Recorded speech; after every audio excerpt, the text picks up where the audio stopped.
A Hairier problem. Rise of the Furball. A Blue Bastard. Chapter 33. Nightmare Fiction. Normally, the sheer numbers being pitted against the ponies who sought to stop Fair Vista would have determined their fate to be utterly eviscerated by the mirrored army. However, Applejack, Applebloom, and Silver Spoon had been able to hold their ground, albeit barely, simply because of how simple-minded the Fair Vista clones were. They were dangerous, that was obvious, but they were truly a pack of mentality and didn't adjust to sudden changes into a situation at hoof. In comparison, the three non-clone werewolves were much more capable of simply fighting defensively, and so their better reactivity carried a sheer numerical disadvantage. But even with their boosted werewolf endurance, they weren't going to be able to keep up fighting forever. "How many clones did she make anyway?" shouted Silver, bucking a Fair Vista square in the face before rolling to dodge the two others, making swipes at her. "I don't know, I lost count," shouted back Applebloom. It was usually what she could recall from those martial arts senses with Rainbow Dash, back before the CMC had been formed, in combination with her claws to always be on the offensive while moving, never giving the enemy a chance to land a blow. "This will be much better if we had tried on that mirror spell of hers," added Applejack, putting all her might into double bucking into a pack of Fair Vista clones, sending and flying every which way. "Hey, Lisa for us!" Slinking the voice of Lightning Dust, who subsequently swooped down and promptly used her aerial superiority to cause all kinds of new havocs, sending clones flying with miniature tornadoes. "Please say it!" The tin pony galloped into the fray and just started punching and kicking everything she could. Unlike Lightning, who disconcertingly had taken to being in her full form a little too much, Zelda was determined to avoid using that form at all costs, wanted to prove she was a pony who could still hold her own in a fight. Though the fact that her lycanthropy had made it easier for her to withstand to return the damage occasionally inflicted by one clone getting in a lucky shot, was certainly something she wasn't going to argue. But most shocking was when all the clones suddenly stopped upon detecting a third newcomer taking one look at her, then running off into the shadows to try to avoid her wrath. As all the werewolves left the courtyard to see Raspberry Barrel casually watch forward with her eyes being purple haze, and her horn is shrouded by the purple mist of dark magic. "Girl, you must have whipped Fair Vista's fought something hard last time you met. And the clones seem to remember how dangerous you could be," commented Sandalwood. Raspberry tried. "Not like normal ponies wouldn't run for the hills if they saw me like this anyway." "True." "Alright, some pony want to fill me in what's going on," asked Silver Spoon, before her glasses suddenly became surrounded by a black aura flew up from her face. "Hey, what gives?" "One sec, please," said Raspberry, evidently casting some kind of spell. It was for a brief few seconds later Silver got her glasses back, this time gisnear with the broken side, looking just as pristine as the other. "I figure you might want to have full vision if possible, no?" "Oh yeah, thanks," Silver smiled, happy to not be partially blindsided anymore. "But my question still stands." "Yeah, apologies for not telling you earlier, but there wasn't any time to explain," answered Applejack. "But really, we were just here to distract Fair Vista or crows away from whatever they were told to scoot and slay. You only got to store us back when to go save them." "But how? There was a guard." "Smart guard," laughed Raspberry. "I know my healing, and he can handle himself against the werewolf. I suspect Spike has one or tricks of his own." "But now the Vistas are scattered, we need to fight those fillies," said Lightning. "We'll circulate towards Spike to protect them. And we'll take many Vistas overwhelmed to protect it, so we need to hurry." "I successfully formed 3 groups. Applejack, Applebloom, Lightning, and Sandalwood, and then you're with me, Silver. We're 2 capable mares, we should be able to handle ourselves." "But you're not a werewolf," pointed out Silver, concerned for Raspberry's sake. "Oh, I won't worry about Raspberry," said Applebloom. "After all, she took on Fair Vista all by herself when she saved my life." "You sure Applejack and yours are out running for us?" asked Slee cautiously. "Hey, that was what the plan was, at least when Fluttershy explained it," answered Spike. He, Slee, Skeeloo, and Heliodor, upon the Phoenix's return, were trying to navigate their way through the dark enclosures formed on the basement castle Everfree. As Heliodor's original route of the dungeons was a hole in the ceiling, though which he was not strong enough to individually lift any of the 3 ground-bound members of the group. They were forced to find an alternative exit, because they couldn't light a torch, which would have been a luxury, given if they hadn't have one, or have the path lit up by either a fire breather without risking detection. So to the werewolves to lead the way because of their improved night vision. Figures would be stuck doing this instead of already been on our way out of the perimeter, all because of me, moped Skulu. What are you talking about? Asked Sweetie in a whisper, before remembering the obvious. Oh, right, you're Pegasus. But even if you could, that, you also couldn't make it out. Your leader is barely strong enough to lift Spike. There's no way you could be strong enough. Yeah, well, just remind me why I can't fly, why don't ya? Snapped Skulu. Tears starting to form in her eyes. Shh! A Spike, speaking into his mouth. Oh, right, sorry. Apologized Scoot. Skulu, is there something you need to get off your chest? So you had to wonder how long Skulu had been keeping this hidden. Everybody knew that there was something wrong with her, given she had such difficulty in using her wings to stay aloft for any amount of time, when other Pegasus ponies who were younger to her had already mastered liftoff and landing. Previously, she always tried to dodge the question whenever asked, especially if Applebloom or Sweet were doing the asking. No, the arch werewolf lied, knowing full well the unicorn, dragon, and phoenix didn't believe her for a second. Oddly, Heliodor suddenly took off from his perch on the old torch route on the wall, flying a short distance forward before taking a hard left and disappearing from view. He then banked right into a circle, such that non-avians could see the doorway. I think he wants us to follow him, said Spike, acknowledged with nods by the werewolves. The 3 followed the bird.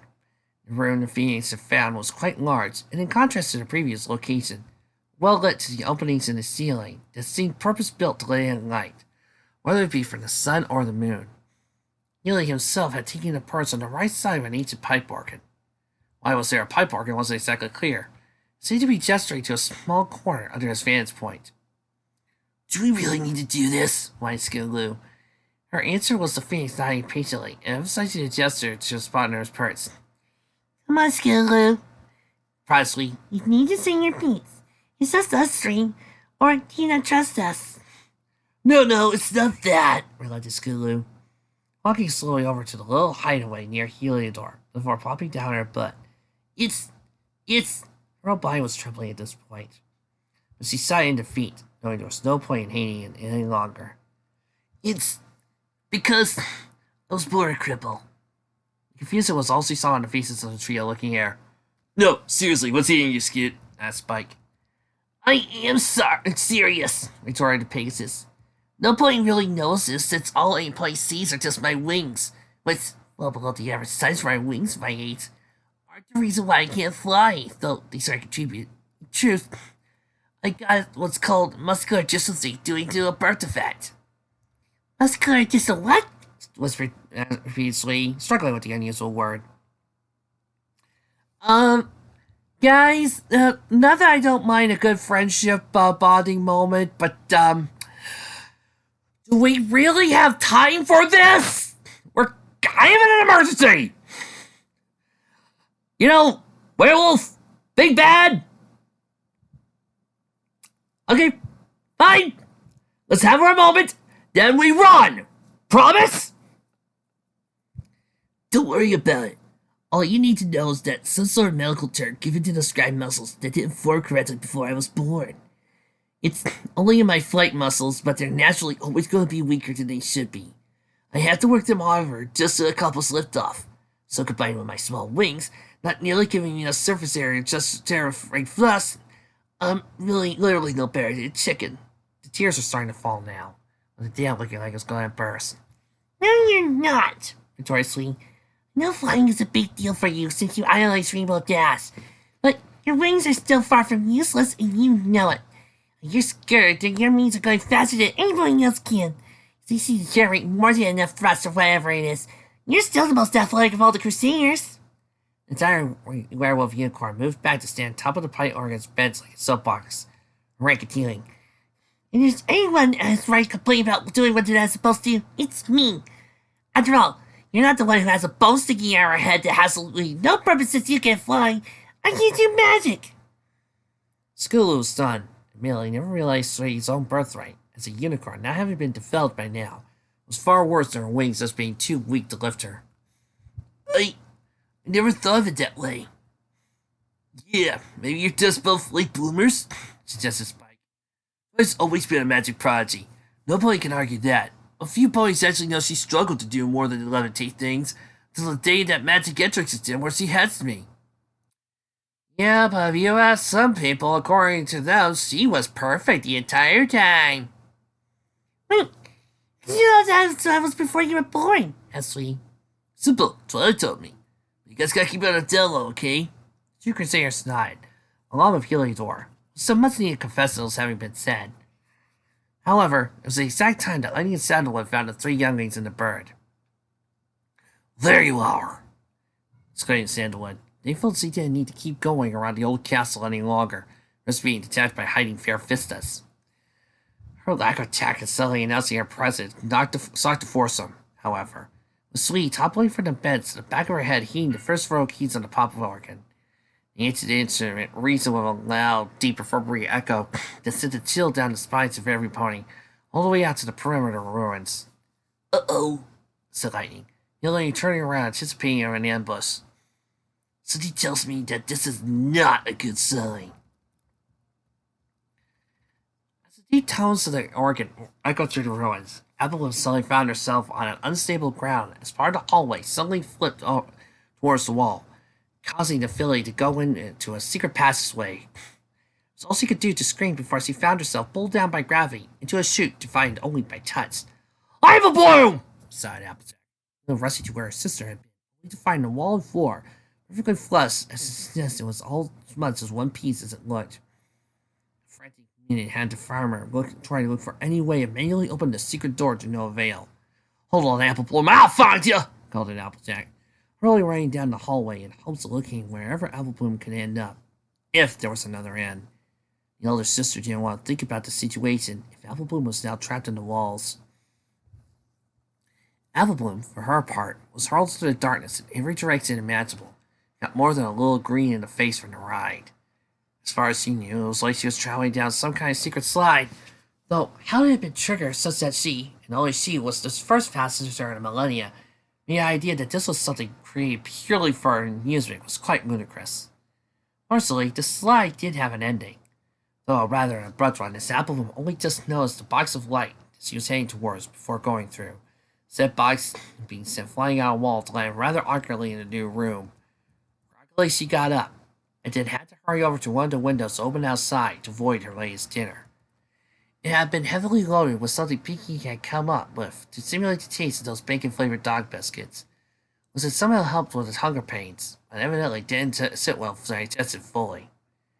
I really don't want to be a werewolf anymore, moaned Applebloom, still feeling nauseous after all the activity, having to sit down, lest she need to give up the previous night's dinner, too. As she waited for her stomach to settle, she noticed that she was in what looked like some kind of throne room. Castle Everfreak had once been known as the Castle of the Royal Pony Sisters at some point in the past, reflected in how there were two thrones still standing in perfect symmetry at the far end opposite of Applebloom. Above the thrones were a tapestry, one colored such as to be indicative of sunshine, and the other dark mysteries of night, though the latter was notably in pristine condition, appeared to have bits of the former had been torn from its faded threads. Running down the middle to the far end was a smashed podium of sorts, where was a large hairline crack run up the wall to a giant hole punched through the outside. Inside, which was framed with Luna's bright moon, which as far as Applebloom knew was left in its full brightness, and across the twilight, such that it would give as much possible illumination to the events now happening in the ruins. You know, I had been born in time to see the rise of Nightmare Moon. I probably would have joined the new lunar, whatever it was called, echoed the fair Vista, evidently fully healed from her earlier injury. Even as a pony, I was blissfully unaware of this far superior life as a werewolf. I never was a fan of the day. It's over, Vista, snarled Applebloom. They're saying to see a less informed pony would have believed to be a recolored version of Applejack, sans hat, and evidently sanity. You know I love to hurt Equestria. To hurt Bowingvale, to hurt my friends and family. Oh, there'll never be enough, chuckled Fair Vista. In response, a crack of lightning erupted from the dark storm ahead, momentarily turning all views of the outside into nothing but featureless white alongside a deafening crack of thunder. You apples took me from my Sable, my distant love. While I was coming back to finish what he started. It'll never be enough because he cannot come back to see his work finished. What work? All you've done is just calling yourself about to task to turn a couple of faceless fields into monsters. And here I thought you, of all former ponies, would understand that's not true. Commented Tiara, whose exact location Applebloom couldn't pinpoint before being broadsided with a headbutt from the Prissy Pink one. Ironic, isn't it?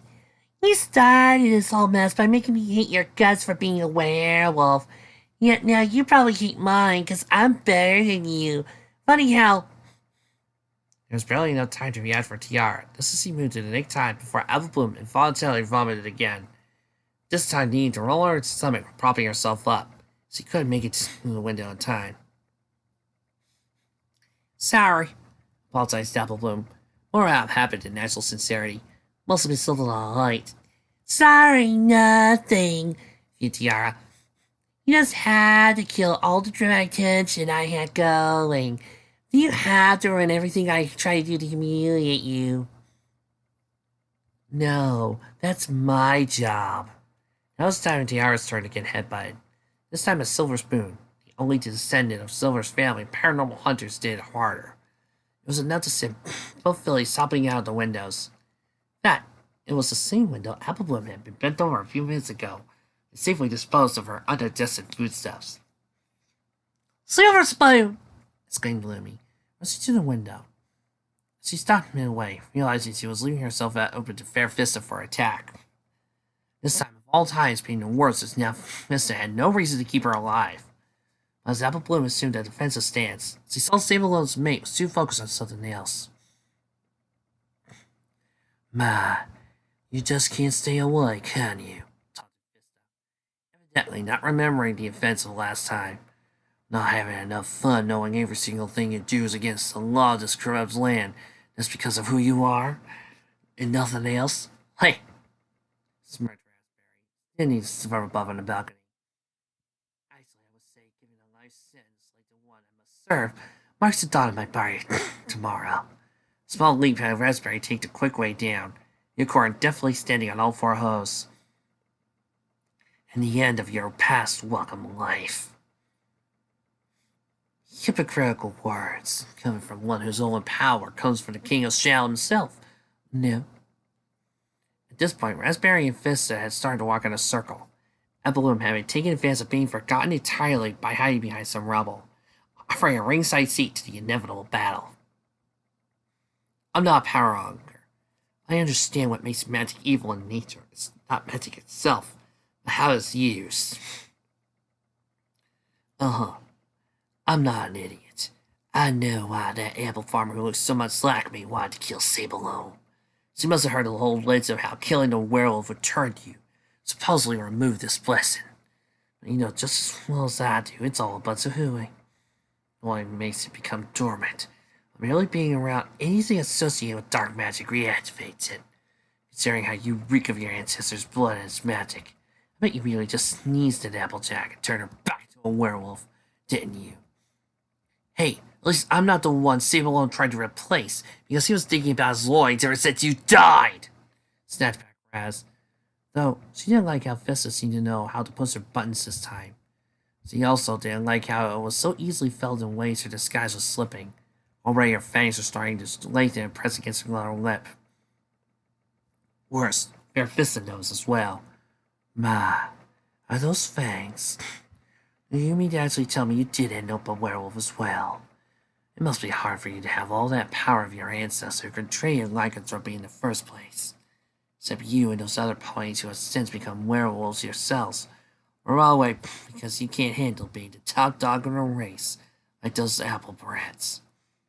No, I don't have lycanthropy. So if I did, I could have some help procuring who I am. When others bewail, Raspberry dropped her to the skies and letting her horns true shape emerge alongside her dark colors.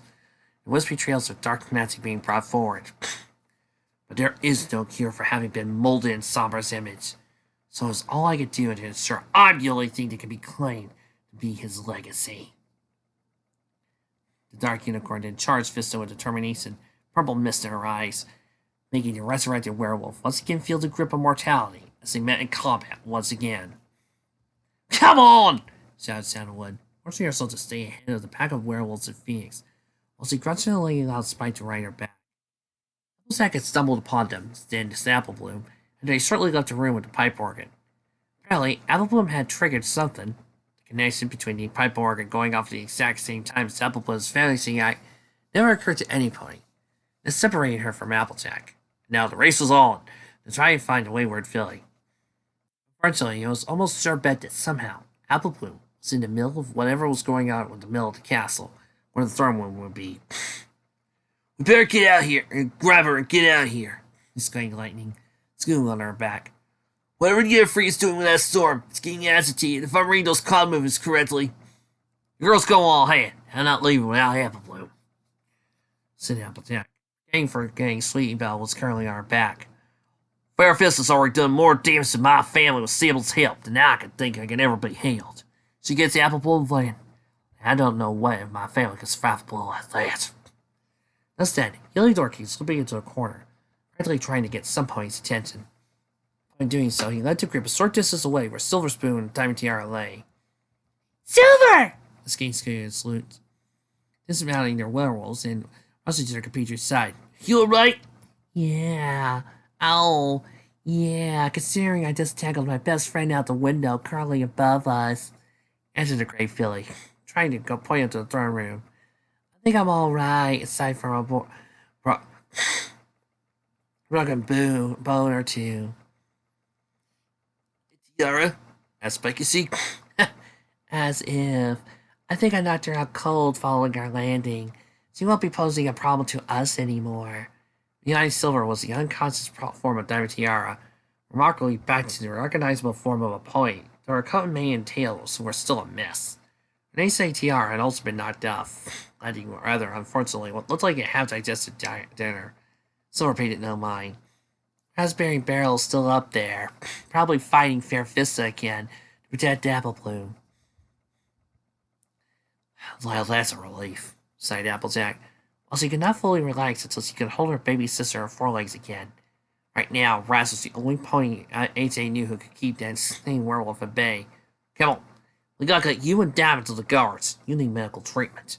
Slight gust of wind brushing past her prompted AJ to look up and see Heliodor, replicating altitude to rejoin his mistress.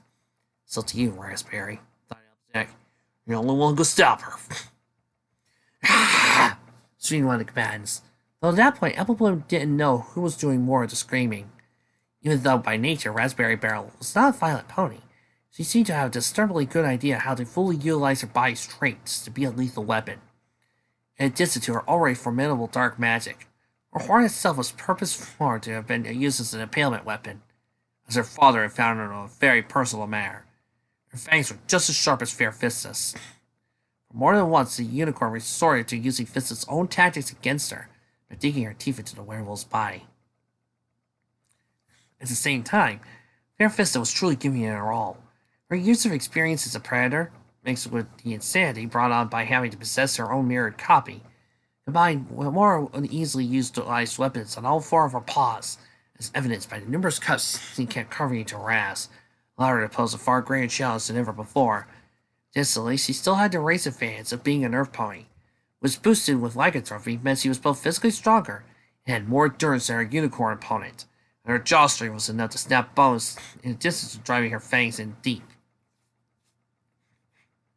Such was the situation Raspberry found herself in when, after a few good minutes of the two lashing out at each other, dealing unnaturally gruesome amounts of damage to each other, enabled only by both of them having unnaturally high regenerative abilities, Fair Fista had managed to maneuver around and grabbed her raptorous grasping claws.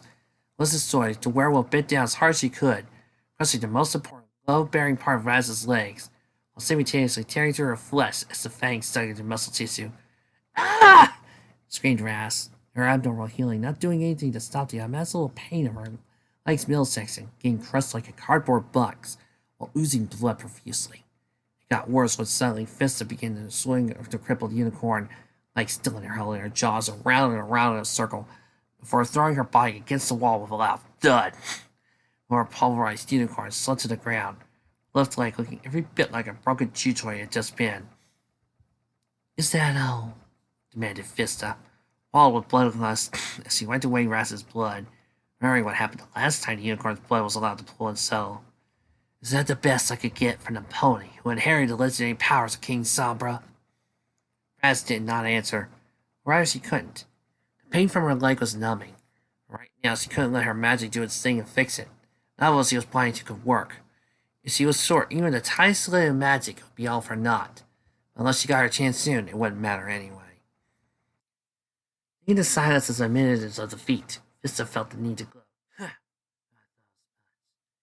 You caused me so much trouble in the past that you were the greatest thorn on my side. Yet, here you are, laying before me like a worthless wretch you've always been. Is it burning you up inside? No, not the pain. Though I hope that hurts too, considering it's payback for last time. All me now is the fact that you had Sombra's power.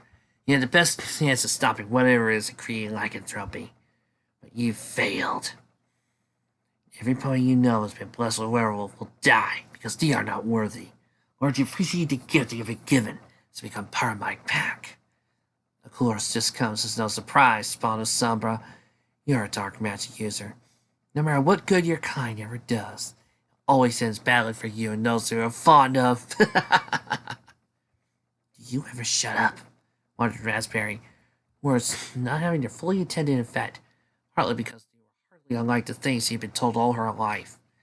As he wouldn't be good for anything, this he was corrupted before birth because of her connection to Sombra, etc. It was also partly because this was what Raz was waiting for.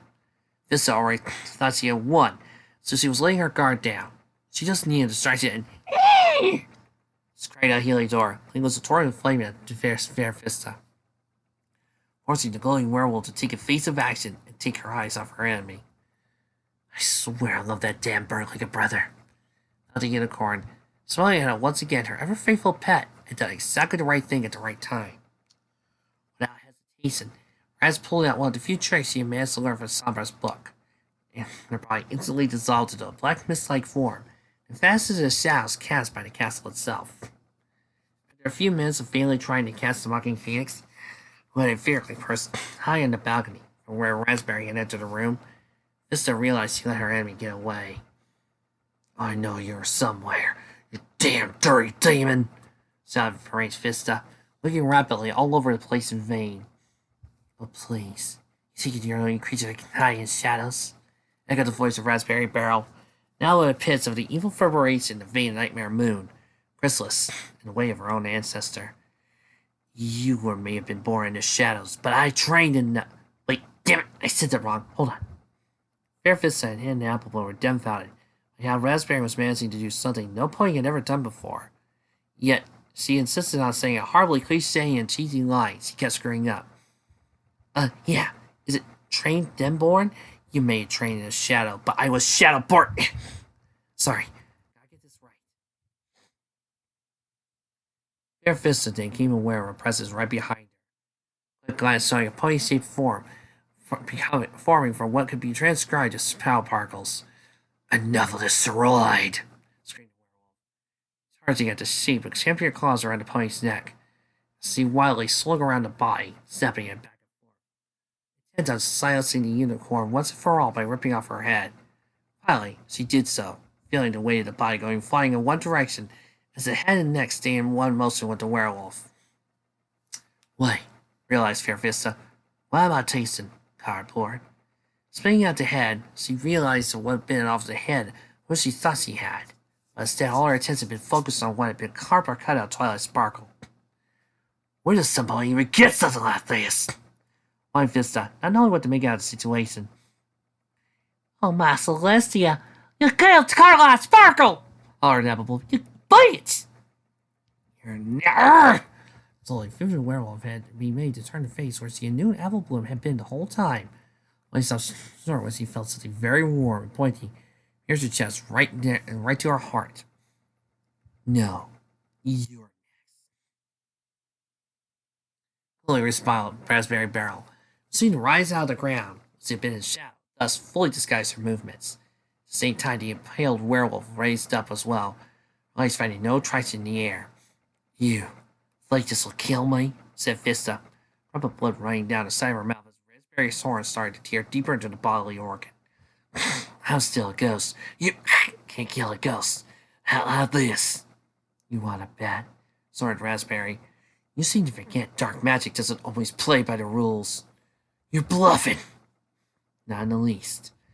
If a filly could see past the darkness of my magic to help ponies who understand who I am, then there's a way to end this on my terms.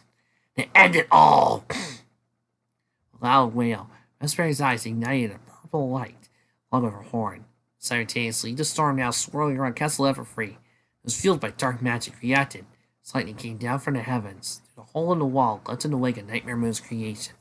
It struck Fair Vista. It was the second greatest display of dark magic in history, surpassed only by King Sombra's terraforming the Crystal Empire. Raspberry was not subjugating an entire populace under her will. Instead, she was erasing one of Sombra's few remaining legacies. At the same time, Fair Vista couldn't understand what was going on. She wasn't exactly dying, but at the same time, the unicorn she was appealing on seemed to be doing something. You like being a werewolf so much? Shouted Raspberry over the roar of the raging storm of dark magic she was at the helm of. Then die as one! This was the final attack Raspberry had been planning. A two-layer counterspell delivering straight into the heart of Fair Vista, combining the dark magic versions of the fabled Age Chain spell and a specific custom spell of her own creation designed to amplify the werewolf curse of Vista, such that her natural immunity to its corruption was neutered. Raspberry doing more than cleaning Fair Vista's clock, she was breaking it. Sable. Yes, the rapidly aging Vista was far more wolf than ever by a second.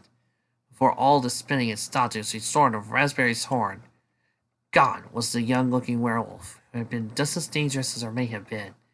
Her place was a very old and frail-looking wolf, who didn't appear anything like the pony once known as Fair Vista, other than being unnaturally green. It was only a minute or two later the wolf slumped over, his heart having been pierced in the ears. Fair Vista had tea of death finally caught up with her. That was draining, gasped Raspberry before her eyes rolled up in her head, still fell sideways on her right flank. Reyes! Shouted Apple Bloom, racing to the fallen mare's side, with a worried Heliodor right beside her. I think I'm going to need a cast. My leg still really hurts. For some point like Raz, to try and laugh at the initially unreal amount of punishment she had just gone through, as a testament to how much she had grown once the ponies had accepted her. She had believed in her. You'll be okay, Reyes, comforted Apple Bloom, who was sitting in her normal pony form now that the danger was eliminated. I had to wear a car's cast on my leg myself a few months ago. Except, at least you can say it's a bad wound. All I do is accidentally give myself a pretty bad cut. Oh, thanks for saving my leg, Ian. You know, Apple Bloom, said Raz, already regaining some strength. I wonder if my cueing mark is wrong. Is it because a picture of year ahead in front of a seal? Since this rescuing thing is becoming way too common, you know. The ponies laughed, Heliodor joining in. All around the ruins, the still living duplicates of Fair Vista didn't react to suddenly winking out of existence. Bodies of both living and dead clones, all being turned back into magic energy and shooting out to the sky, returning to the mirror pool near Baltimore from whence they came. Back at Ponyville, Tally Sparkle was from the balcony of Golden Oaks. Some magic residue of the Fair Vista clones shot into the sky, so the gigantic dark magic storm clouds were already breaking up. Purple Sky Racer? Called the princess to the interior of Golden Oaks. The summoned Garlier instantly at her side. You're summoning, princess. Please, now that the werewolf problem has been posed upon you has been dealt with, you should go to the ruins and check in with Corporal Daffodil. Make sure everybody gets back. Right away, your highness. Anything else? Play with that for a moment. Actually, yes. Have Raspberry come to see me at her earliest convenience. I suspect he'll learn something that can allow us to finally lay werewolves to rest. It's nothing but mere legends in the pages of young party horror novels.